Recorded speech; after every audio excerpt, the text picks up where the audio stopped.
Hello dear student, welcome welcome. तो अभी जैसे तुम्हारा एग्ज़ाम चल रहा है तो तुम्हारे लिए मैं अच्छा खासा ऑब्जेक्टिव्स बना दिया हूँ। ओके, तो डिस्कस करेंगे ताकि तुम्हारे पेपर में अच्छे से हो जाए। ठीक है, तो और भी पेपर का सॉल्व करूँगा, मतलब कि आप ध्यान दो, जो लिखा वो भी समझाऊंगा, उसका ऑपोजिट क्या आएगा वो भी बताऊँगा।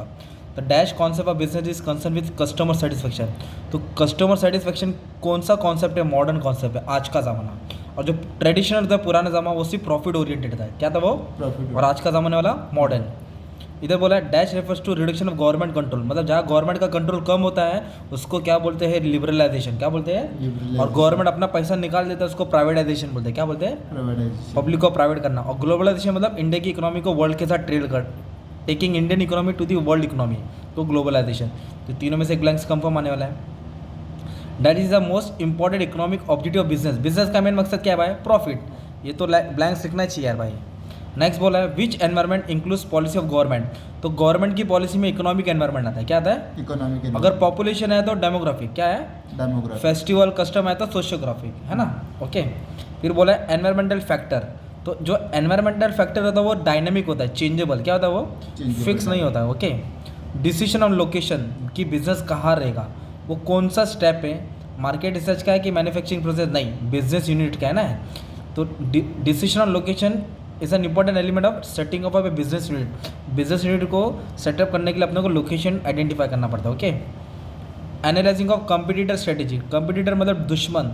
दुश्मन की स्ट्रेटेजी को एनालाइज करने को बोलते हैं कौन सा एनवायरमेंट? External environment. कौन सा बोलते हैं इसको? External environment. Dash act as a reference guide. Guide बोला है during execution of project. Project अच्छा हो, बुरा हो, कैसा हो, तो इसके लिए हमको प्रोजेक्ट रिपोर्ट देखना पड़ता है। क्या देखना पड़ता है? Project report. प्रोजेक्ट का खासियत के लिए प्रोजेक्ट रिपोर्ट स्टडी करना पड़ता है।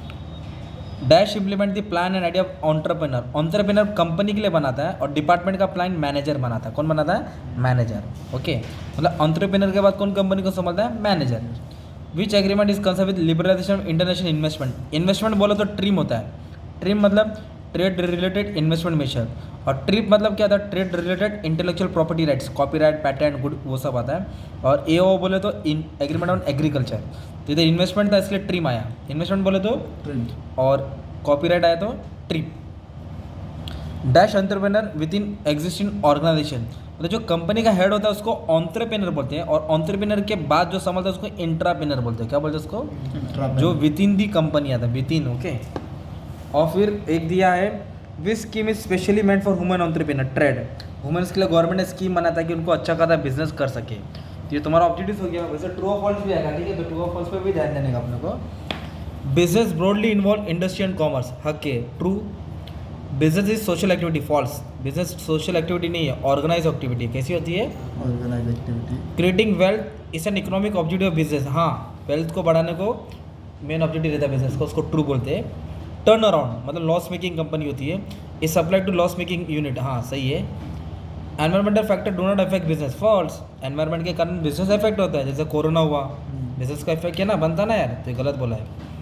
Cultural environment does not influence demand for goods and service. Demand of goods culture के हिसाब से भी इन्फ्लुएंस होता है, तो फॉल्स है। India is a member of ASEAN. False. India SAARC का मेंबर है। किसका मेंबर है? सार्क। एशियन का? एशियन चीनी मकाओ है ना, बर्मा, थाईलैंड, वो सब। Project report is based for feasibility study. हाँ, प्रोजेक्ट रिपोर्ट किस लिए स्टडी होता है? फिजिबिलिटी स्टडी करना पड़ता है कि कैसा प्रोजेक्ट है, कैसा है, ट्रू है।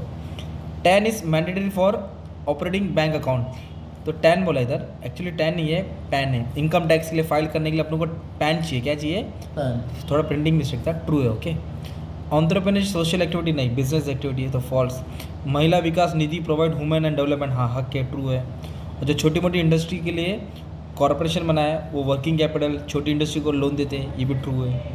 ये तुम्हारा ऑब्जेक्टिव्स हो गया। तो जो मैंने ऑब्जेक्टिव्स डिस्कस किया है फास्ट में, वैसे पेपर में इसका उल्टा आ सकता है, राइट? तो मैंने उल्टा भी तुम्हारे लिए समझा दिया। और भी पेपर में ऑब्जेक्टिव्स मिल जाएगा। और ऑब्जेक्टिव्स कितना मार्क का आता है? 20 मार्क का आता है, ठीक है? ये ऑब्जेक्टिव्स का पार्ट 1 है, पार्ट 2 तुमको नेक्स्ट वीडियो में मिल जाएगा, ठीक है? Thank you.